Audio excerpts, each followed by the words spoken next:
Welcome everyone. I'm Emily. I'm one of the librarians here at Rockland Public Library, and we're thrilled to be hosting tonight's history talk. I want to start off the night with a couple quick programs on upcoming events this month at the library.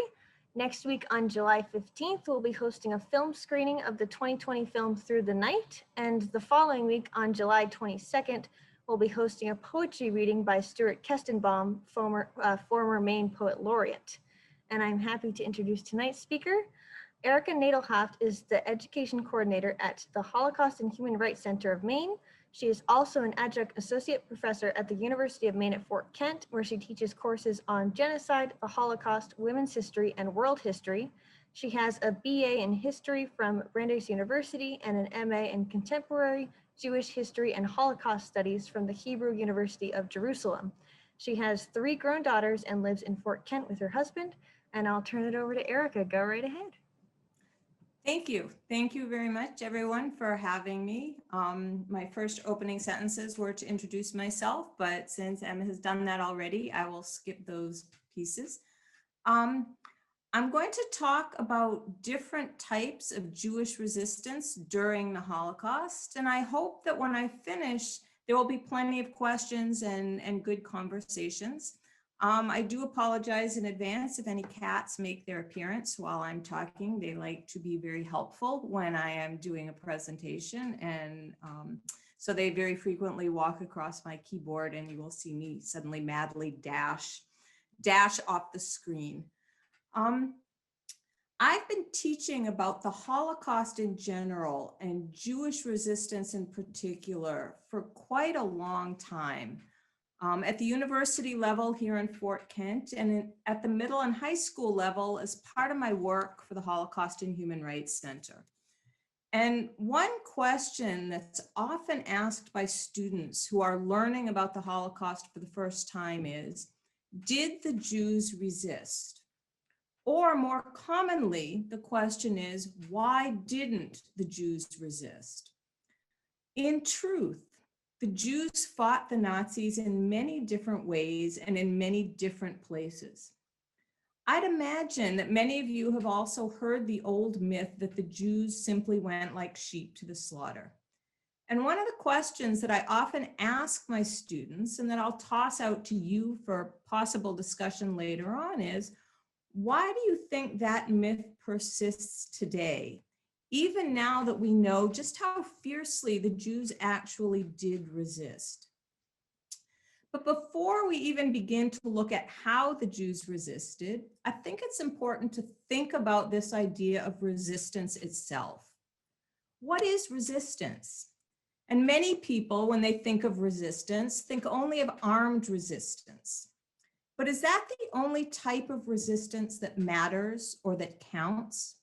There are plenty of other types of resistance as well. Educating one's children when schooling is forbidden is resistance. Practicing your religion when that observance is prohibited. Maintaining your humanity when the world tells you that you are subhuman. And hiding your children when those children are marked for death.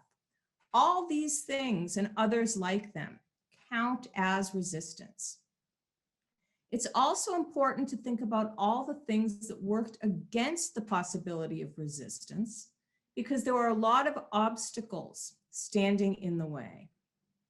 In some ways, the very history of the Jewish people worked against them. The Jews have a long history of persecution. There's much more to Jewish history than that, but persecution and suffering of one form or another has always been with them. And the Jews have always remembered that history.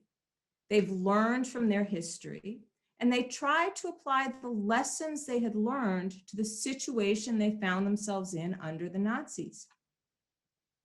Until the actual final solution, or the extermination of the Jews, which began in 1941, there was nothing that had happened under the Nazis that had not happened to the Jews in the past. Jews had been expelled from their communities before. They'd been confined to the ghettos before.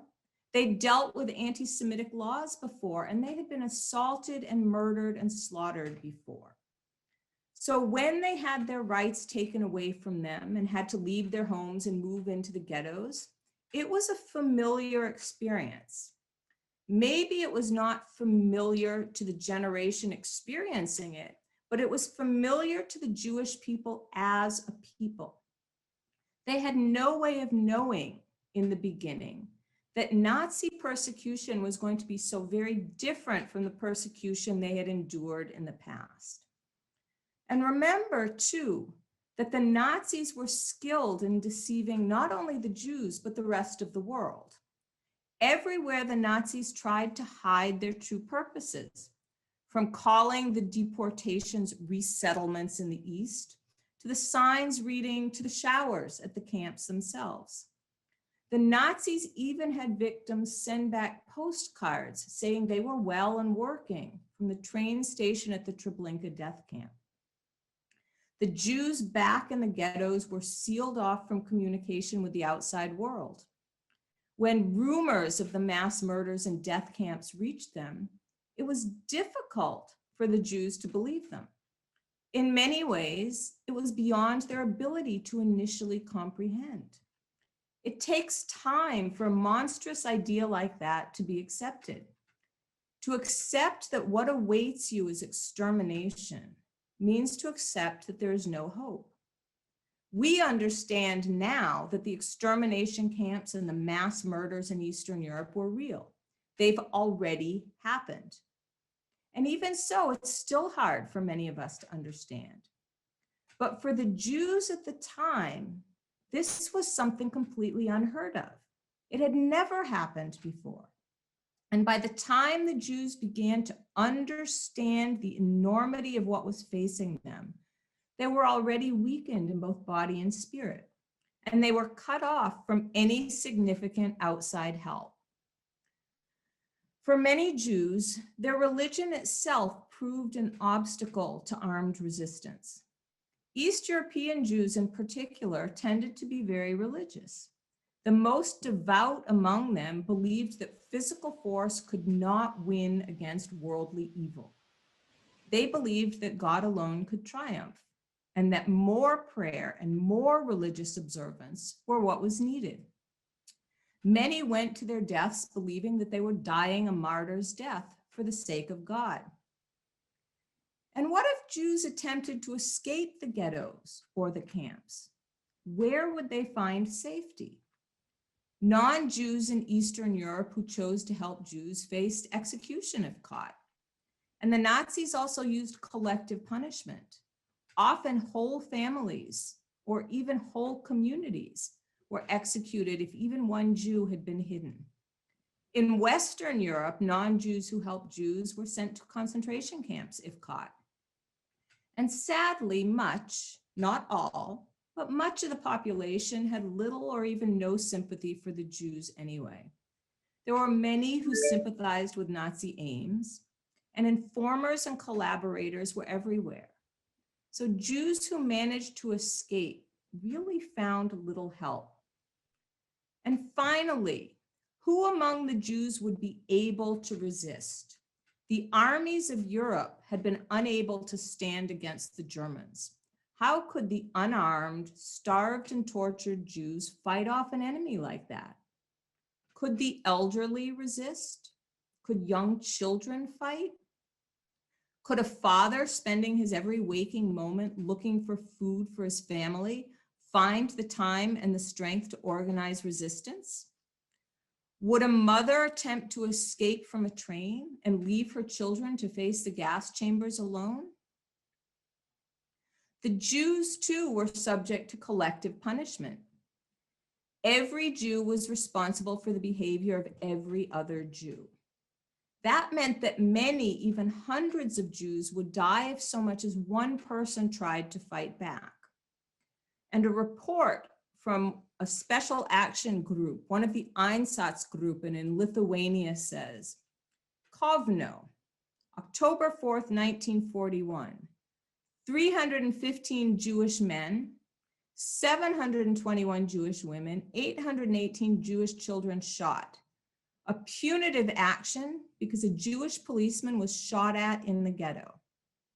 And in Vilna in Lithuania on September 2nd, 1941, 864 Jewish men, 2,109 Jewish women, and 817 Jewish children were shot because German soldiers had been shot at by Jews. How do you fight against that? How do you make the decision to resist if you know you are risking so many innocent lives? And still, the Jews resisted. In the ghettos, in the camps, and in the forests, Jews fought back. They fought back physically, emotionally, spiritually, and mentally. In the labor camps, Jews and other prisoners used sabotage as an act of resistance. Slowdowns were frequent. Machinery would mysteriously break down. In sewing repair shops, uniform sleeves for German soldiers were sewn closed. Buttonholes were left uncut. Zippers were not lined up straight. French Jewish women at Auschwitz sabotaged an experiment in growing rubber producing plants. V-1 and V-2 rockets produced at the Dora Mittelbau slave labor camp were sabotaged. Tank engines were sabotaged at Dachau, planes at Sachsenhausen, and so on and so forth. And Jews also resisted in their daily lives. Nazi regulations were designed to make life impossible, both in the camps and in the ghettos. Nazi demands were obeyed only as much as necessary, and they were disobeyed as much as was possible. The constant demands were resisted at every level. In the ghettos, a secret life went on in defiance of the Nazis. War was waged against starvation through smuggling food. Self-help groups were organized to aid the homeless and nurse the sick. And as one Warsaw Ghetto survivor wrote, the Nazis demanded that the Jews hand over their money and movable possessions, but the Jews didn't comply with this order. The Nazis forbade the Jews to engage in trade or work as artisans, but the Jews labored in secret and manufactured goods clandestinely.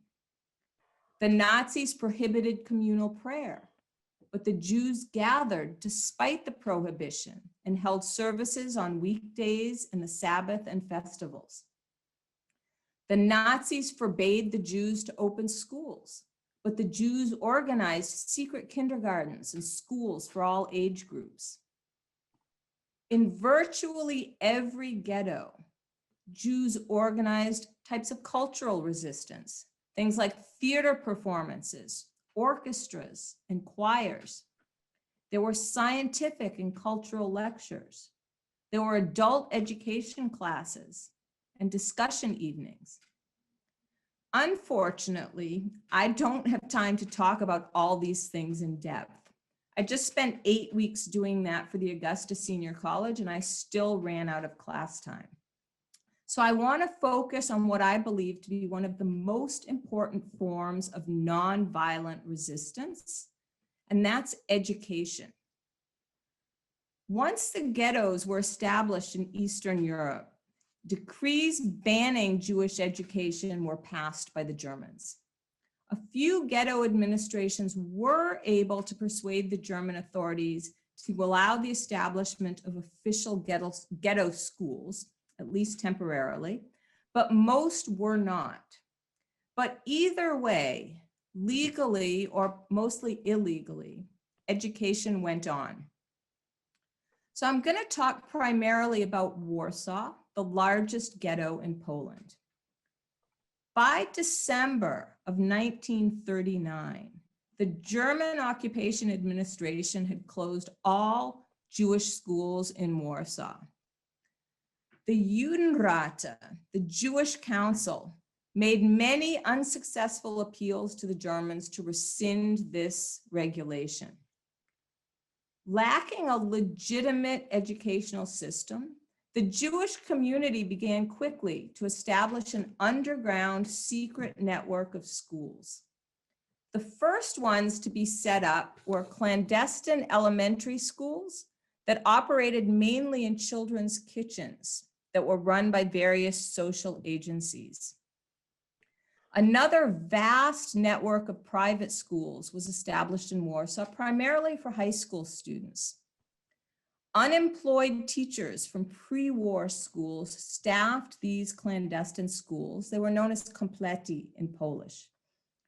In the Warsaw Ghetto, some 200 students also studied in at least 11 different yeshivot, which are schools for advanced Hebrew and religious studies. Most of these yeshiva students actually had no legal existence in the ghettos because they hadn't registered with the Jewish councils because they didn't want to be called up for forced labor. But their lack of official status meant that these students had no ration cards. Some more fortunate Jewish families supplied them with food, as did a few of the welfare agencies. But the students took turns begging on the street or trying to solicit food and money from people of greater means. And this I found fascinating when I was doing my research, that there was also a medical school that was established underground in the Warsaw Ghetto. And it was modeled on the European curriculum with some adaptations due to the circumstances, of course.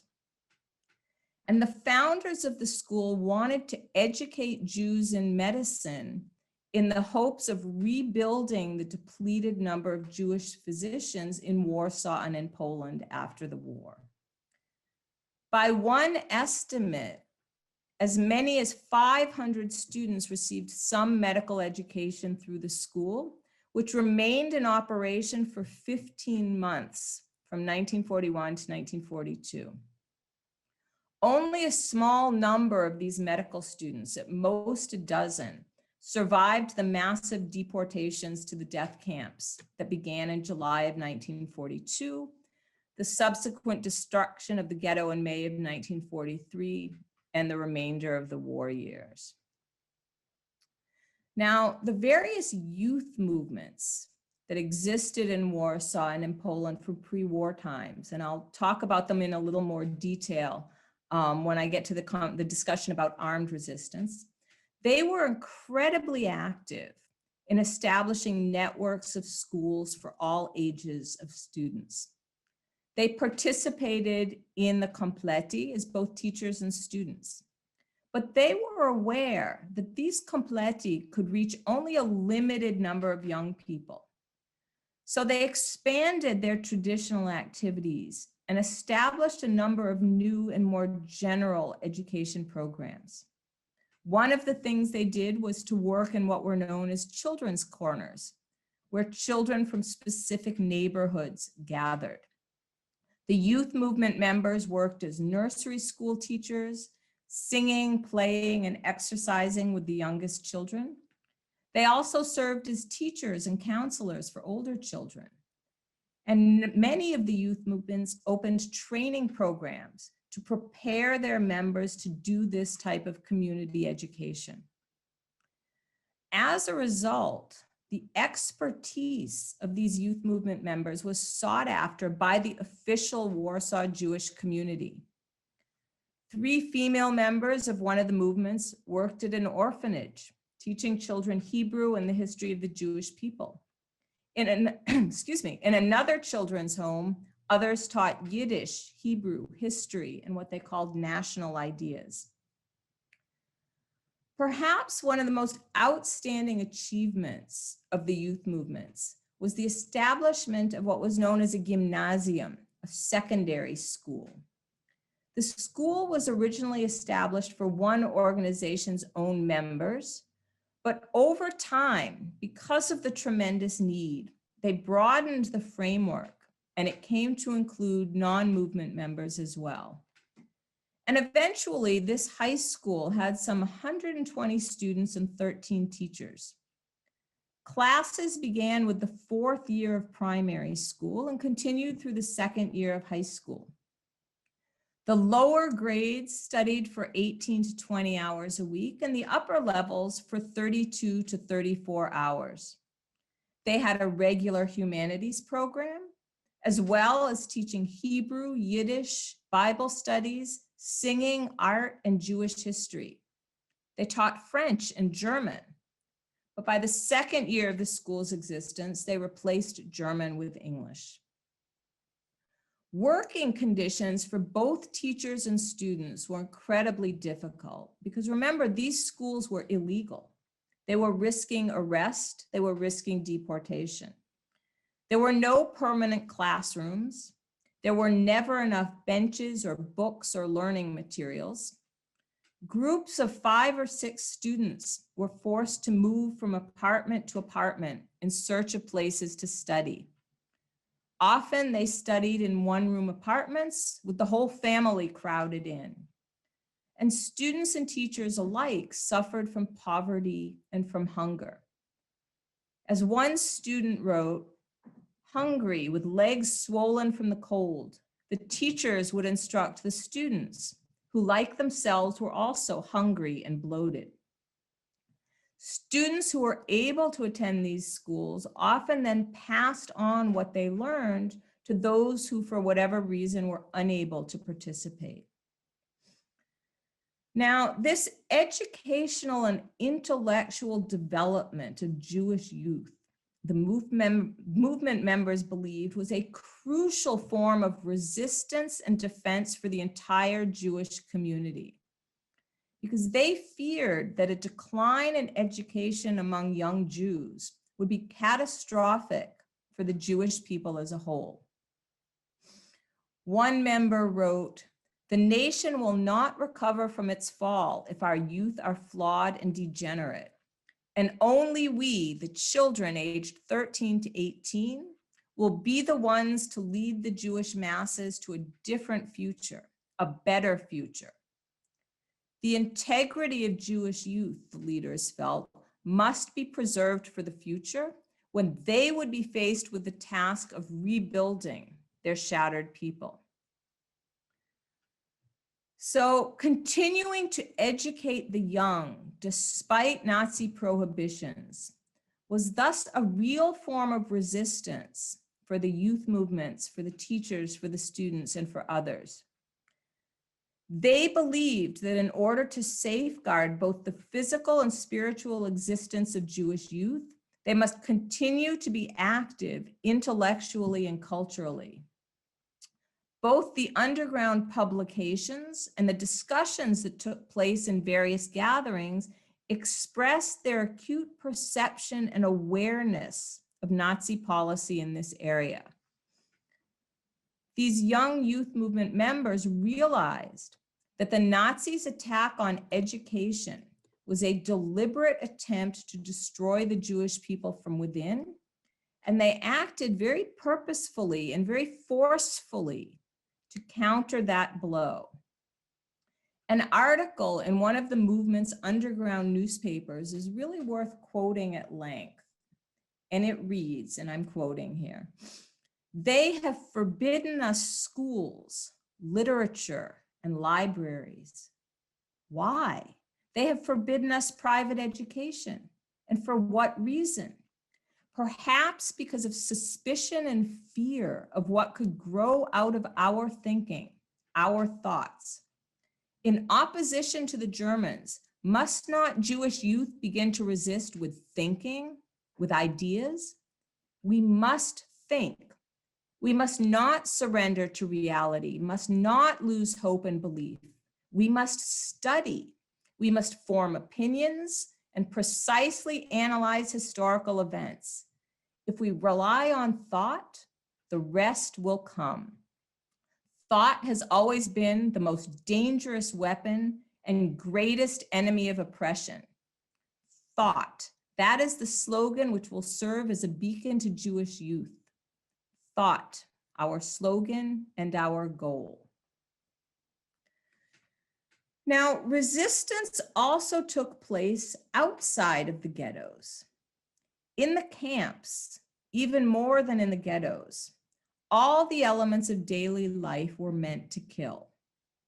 Since this is true, we could say in a way that simply staying alive was a type of resistance. And survivors have spoken of the fact that it often took great effort not to choose death as the easier way out. For a Jew to live was in direct defiance of Nazis' goals. But resistance in the camps went even further than simply trying to stay alive. One survivor of Auschwitz has written, "Our entire existence was marked by resistance. When the workers detoured items that were destined for Germany to the benefit of their fellow prisoners, that was resistance.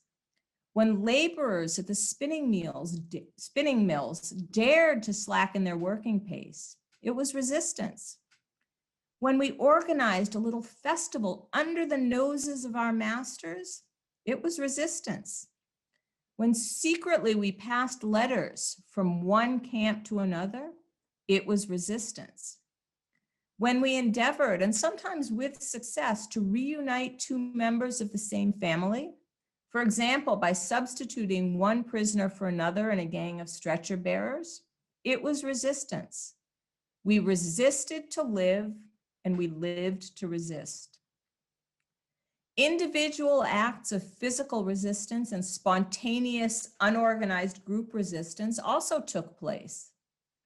For example, new arrivals at the Sobibor extermination camp tore wood from the freight cars and assaulted the guards. 5,000 Jews who were being deported from the Vilna ghetto found weapons and fought. And Nazi records show that 2 guards were seriously wounded and 50 of those Jews managed to escape. An old man on the way to the Sobibor gas chamber recited a prayer out loud, and when he had finished, slapped the SS guard's face before he went on to his death. Jews also tried to escape from the ghettos, from the trains, and from the camps. The deportation trains traveled at fairly high speeds. Doors were locked from the outside and often nailed shut. Armed guards were posted everywhere. To escape, one had to either rip up the floorboards and drop to the tracks under the moving train, or squeeze through the small barbed wire openings and leap to the ground. So if the fall did not kill you and the train did not run over you and the shooting guards missed you, then you could try to escape into the forest. Many, many Jews tried and died beside the tracks. Others made it as far as the woods, where they starved to death or were killed by locals. Some who escaped were betrayed or caught and deported again. A few did survive, hiding in the woods or finding locals willing to take them in. Others were able to meet up with partisan resistance groups and joined them to fight the Germans. Jews also tried to escape from the camps.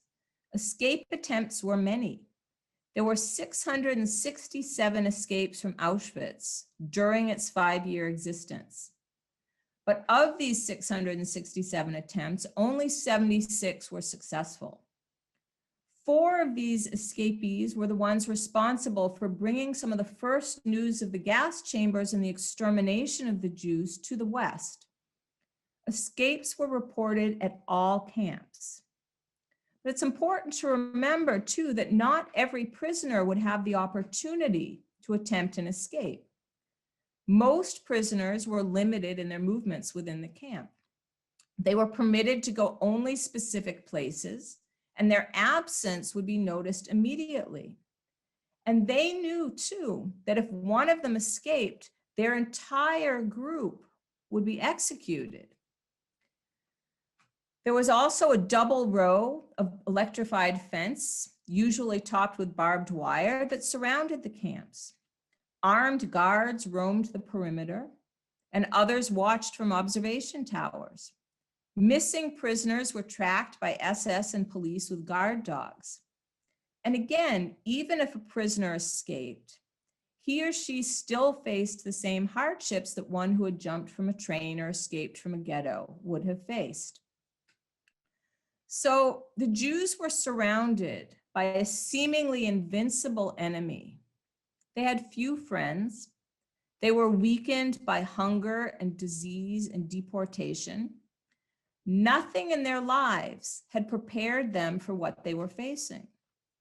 But when the Jews finally realized that extermination was to be their end, when they understood that the entire Jewish people were threatened with annihilation, they fought back with weapons in their hands. Armed resistance occurred in a considerable number, I would say the majority of ghettos. Jews rose up in armed rebellion in at least 25 ghettos in Western and Central Poland, and there are records of at least 63 armed underground resistance groups out of the 110 ghettos in Northeast Poland. Underground resistance organizations also fought in the ghettos in Lithuania and in the Soviet Union.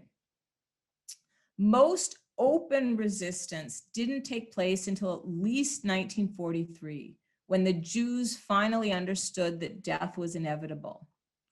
And it's at this point that Jews, primarily young people, people in their late teens and maybe early 20s, men and women, began to organize themselves for revolt.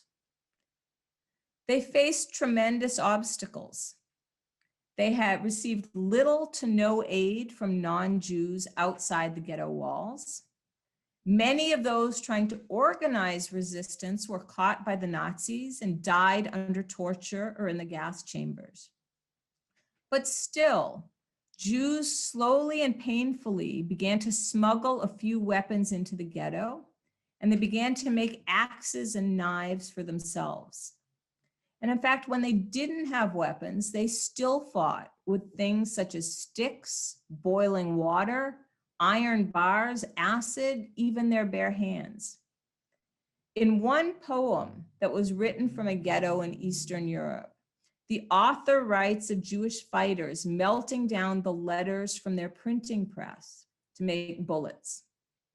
And the Jews really fought with no hope of winning. Few of them expected to survive, although some did.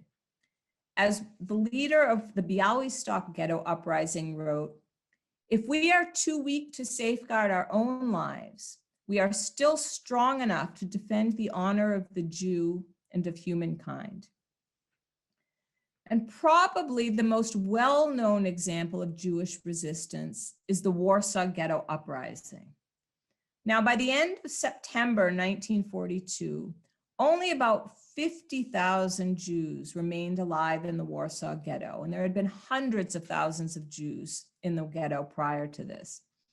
And it was at this time that the underground began to organize in earnest for armed resistance. A Jewish fighting organization was formed, and it consisted of members from these Jewish youth movements that I talked about earlier that had been active in Poland prior to the war. And the two major types of groups were the Zionist youth groups, who believed in the establishment of a Jewish homeland in what was then Palestine, and the Bundists, who worked for Jewish freedom and what they hoped would become a socialist Poland. And these groups now combined and pooled their resources. Now, these fighters had no military training at all. When they asked for help from the Polish underground, they were given 10 old revolvers. The most Aryan-looking young women and girls smuggled themselves out of the ghetto, primarily through the sewer pipes, and bought weapons from whomever they could. The underground built bunkers, hidden places with no visible entrances. They built them behind walls, under basements, and in attics. They constructed passageways that connected spaces within buildings and between bunkers and neighboring buildings. They dug tunnels between basements and courtyards so that they could move around without going outside. On January 18th, 1943, the ghetto was unexpectedly surrounded and SS troops moved in. The Germans were met by gunfire. In the 3 days of fighting, the Nazis succeeded in rounding up far fewer Jews than usual. 50 German soldiers were killed or wounded. Jewish casualties were very high, but the event electrified the ghetto. For the first time, they had fought back. Thousands of Jews went on to hide themselves in the bunkers. And the Polish underground, surprised to see that the Jews had fought back, gave the Jewish fighters another 49 revolvers, 50 grenades, and some explosives. And the fighters also began to receive money from the Jewish Council. The fighters, about 1,000 of them, organized into groups of 10, men and women combined. And the SS Brigadier General Jürgen Stroop was the man put in charge of wiping out the ghetto. And his instructions that he received from Himmler were very clear. The roundups in the Warsaw Ghetto, Himmler ordered, must be carried out with relentless determination and in as ruthless a manner as possible. The tougher the attack, the better. Recent events have shown just how dangerous these Jews are. And General Stroop confidently predicted that the ghetto action would be over in 3 days. So early on the morning of April 19th, 1943, which was the beginning of Passover that year, the ghetto was surrounded by SS troops, German and Polish police, German army soldiers, and Ukrainian volunteers. At 6 a.m., over 2,000 heavily armed soldiers marched in, followed by guns and tanks and trucks filled with ammunition, and the Warsaw Ghetto uprising began. The Jewish fighters attacked. By 5 p.m., after 11 hours of fierce fighting, the Germans were forced out of the ghetto. And one young Jewish woman testified, she wrote, "The rejoicing among Jewish fighters was great. See the wonder and the miracle. Those German heroes retreated, afraid and terrorized from the Jewish bombs and hand grenades, homemade. We, the few with our poor arms, drove the Germans away from the ghetto." In response, the Nazis brought in heavy artillery and tanks, and the Jews fought back with revolvers and gasoline bombs. When they saw a tank burning, a fighter wrote, "We danced for joy. It was the happiest moment in our lives." The Nazis then began setting fire to ghetto buildings. Stroop wrote in his daily report that he sent back to Berlin, "One saw that the Jews and bandits preferred to go back into the fire rather than fall into our hands." So the Nazis brought in flamethrowers to reach the Jews hidden in the bunkers. The Nazis cut off gas, electricity, and water to the ghetto. In response, the fighters flew the forbidden red and white flag of Poland alongside the blue and white flag of the Jews. On May 8th, after 3 weeks of fighting, the Germans were able to surround the headquarters of the Jewish Fighting Organization. When those inside would not surrender, the Nazis sent in poison gas. Close to 100 fighters chose suicide rather than surrender. A few days later, about 75 Jews managed to escape through the sewers to the Aryan side, and a few succeeded in surviving there until the end of the war. The fighting continued on and off until May 16th. By that time, most of the Jews had either been killed in the fighting or captured and deported to Treblinka. At this point, the ghetto was razed to the ground, and Stroop finally wrote in his report that the Jewish quarter of Warsaw is no more. Now, the Germans had used close to 3,000 men and the most modern arms and weapons, including tanks, artillery, and mines. The Jews had resisted them with about 1,000 fighters, hand grenades, revolvers, 1 or 2 machine guns, and a few captured rifles. They held the Nazis off for a month. They had held out longer than the country of Poland when Germany invaded, and for as long as it took the Germans to defeat France. Now, resistance also took place, or physical resistance also took place in the extermination camps. There were documented revolts in 3 of the 6 death camps in Sobibor, Treblinka, and Auschwitz. Treblinka, which is located about 50 miles northeast of Warsaw, was the 2nd largest killing center after Auschwitz. And by 1943, much of Treblinka's work was almost finished. The Jews of Poland were almost all already dead, and shipments from elsewhere in Europe were really slowing. So the prisoners working in the camp understood that the camp would be demolished and they would be killed if and when it went out of operation. So an underground of about 100 young men began to organize. A locksmith who was called to repair a lock on the SS Arsenal building made an impression of that lock. And over the next several months, prisoners managed to secretly make a copy of the key. And they set a date for an actual uprising, August 2nd, 1943. And it was to begin at 4:30 in the afternoon, which was light enough to see during the revolt, but close enough to nightfall to allow those who managed to escape the protection of the dark.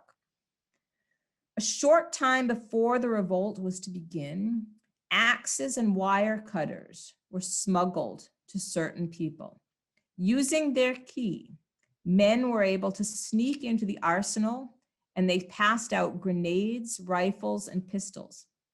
But then, of course, the unexpected happened, and an SS guard stopped and searched 2 of these men. He found forbidden money on their bodies, and so he began whipping them. At that, one of the men responded by shooting the SS guard. And the sound of that shot was taken to be the signal for the uprising. It wasn't, but it was understood to be, but it was half an hour early. And all the planned details had not yet been carried out. Not all the weapons had been distributed, and other inmates had not yet been informed. But still, once started, the revolt had to proceed. So fighters shot down SS and Ukrainian guards. They set buildings on fire. Prisoners not directly involved in the uprising, who didn't know what was going on yet, panicked. Some of them were simply shot where they stood. Hundreds others ran to the barbed wire fence, cut openings, and fled.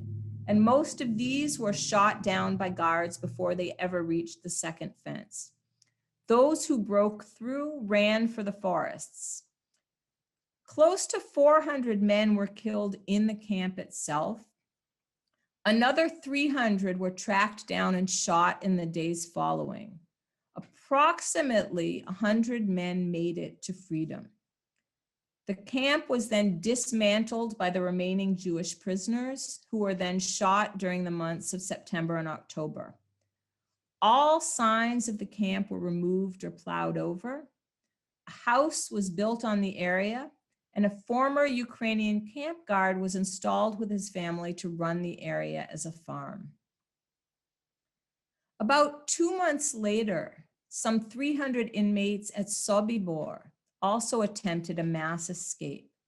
And it's estimated that some 200 of them actually made it to freedom. Like Treblinka, after this escape, the Sobibor camp was also dismantled and a farm established in its place. In September of 1944, a resistance group in Auschwitz managed to blow up one of the crematoria and kill several Germans, and nearly 650 Jews were able to escape. At least 450 of them were hunted down and killed by the SS camp personnel, and some historians believe the number of those caught was even higher. Almost all of the Jews who rebelled in the ghettos and in the camps were killed. The camps did not stop functioning because of the rebellions that took place. The Nazis were already planning to dismantle them as the war ground to a close. Only a small number of those who succeeded in fleeing the ghettos and the camps managed to survive the war. Most were discovered, betrayed by informers, killed by anti-Semitic peasants, or died in the forests. A few lived to fight on with the partisans behind enemy lines. Fewer still lived to the end of the war. Those who died, if nothing else, took the decision as to how they would die away from the Nazis. And they died in a manner that they chose. I want to end with a true story. What I have read was a true, I want to end with a story. What I was told was a true story. And it took place in a small Ukrainian town. The Jews there, as in so many other places, had been rounded up and marched into the forest to be shot. One man, one Jew, walked bravely up to a young German soldier and told him that it was customary in civilized countries to grant a last request to those who were condemned to death. And for some unknown reason, the German agreed to hear the man's last wish. A short prayer, the Jew replied. Granted, said the German soldier. The Jew placed his hand over his bare head to cover it and recited the following blessing in Hebrew. Blessed art thou, O Lord our God, King of the universe, who has not made me heathen. He finished his prayer and he walked to the edge of the pit where the German's bullet struck him in the back of his head. And that is all I have as my official talk. I would be very, very happy if anyone had any comments, questions, anything they would like to talk about. I understand from the chat that there were 2 people who lost sound. I hope that the rest of you actually heard me and were not just sitting there sort of smiling politely and pretending that you knew what was coming out of my mouth. But again, if people would like to turn on their microphones and would like to comment or ask me anything, there's additional time and I would be more than happy. I will just take a quick sip of water if you don't mind.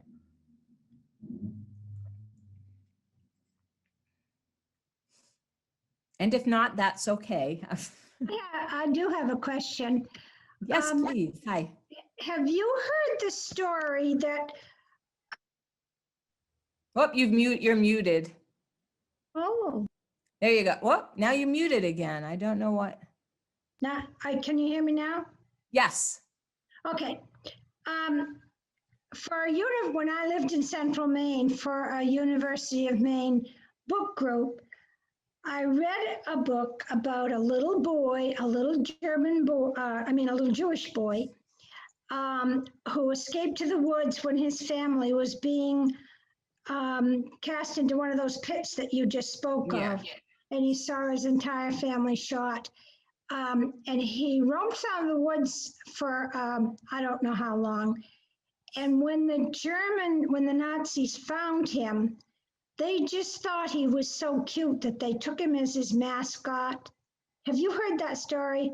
I have not. Do you know the name of the book by any chance? And wouldn't you know that I should have looked it up before tonight, but I just now thought of it.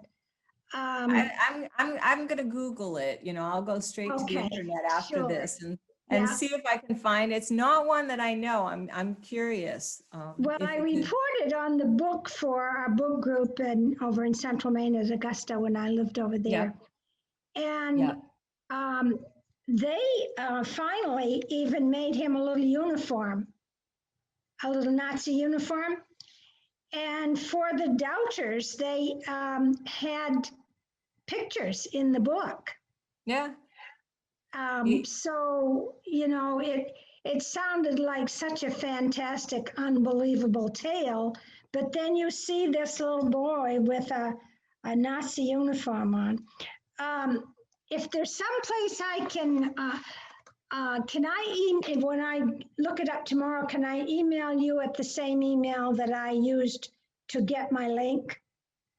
If you email, they can pass it on to me. they can Okay. certainly pass it on to me. Okay, Or if you go to to our website, Holocaust and Human Rights Center of Maine website, you can get my email directly there. okay. Um, Because I want to find it again for and myself. I mean, it's certainly incredibly plausible. It's the sort of really cruel, twisted Yeah, thing, behavior that they would, yeah. yeah. Actually, And as you, speaking of their twisted, terribly cruel, twisted minds, you read it with the idea that they are so cruel and twisted that they are going to keep him for a while and keep him happy and then either shoot him or Yeah, do yeah. something, which they did not.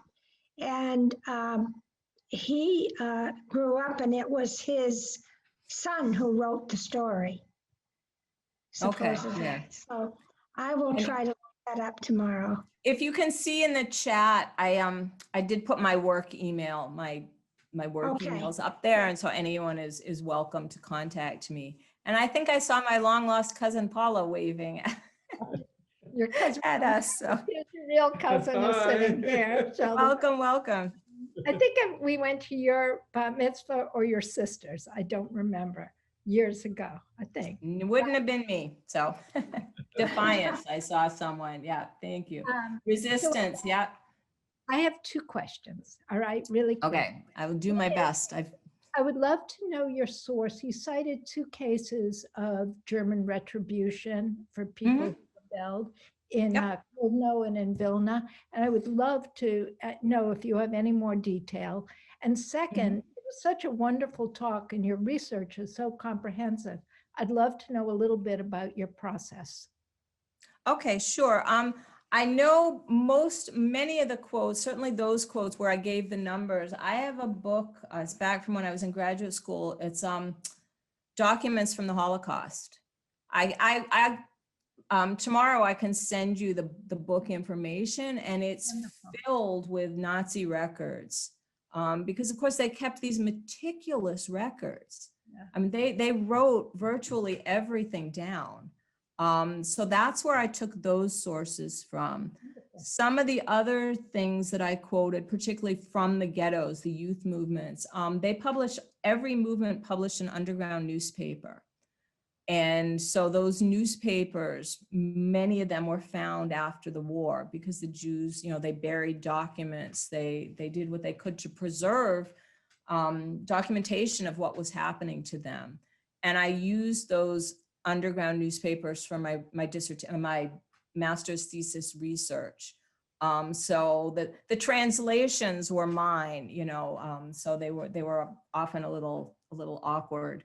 But so I was able to use those. From Yiddish, you did the translation? Some were in the newspapers were written some were in Hebrew, some were in Polish, some were in Yiddish, but most of them were translated into Hebrew after the war. So I read them in Hebrew and then put them into English for my work. Some of them, my Polish was always rusty at best. I could read the Yiddish, I could read the Hebrew, but Polish was like pulling teeth with me. I could do it if my life depended on it, but so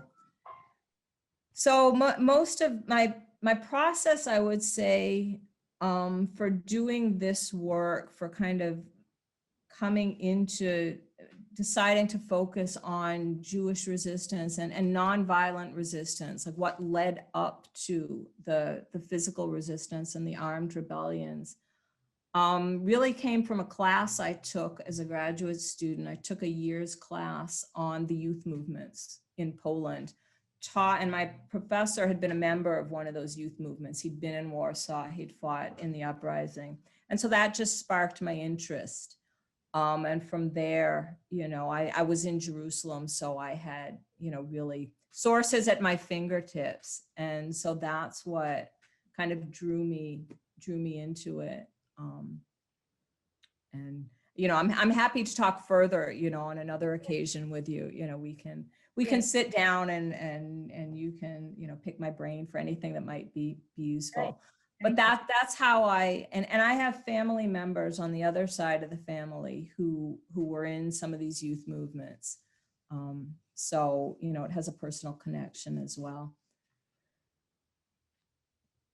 Anything else that anyone would like to ask me? Again, I'm happy, or if people want to. When you mentioned If that, I may, I'm- Jonathan, yes. yes, I am a friend of Bob Gross. I don't know whether you know him. He is an old dear friend from college days, a refugee from Illinois who has lived in Maine all his adult life, and is as down east and Jewish as you're ever going to find. I want to commend to everyone a very compelling mini-series treatment of the Sobibor Rising, which was aired, it was a British production officially, aired in this country in 1987, called Escape from Sobibor.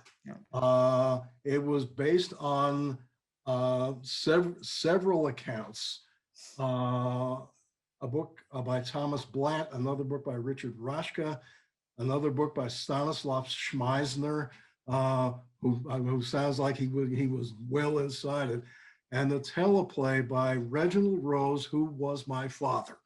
Oh, wow.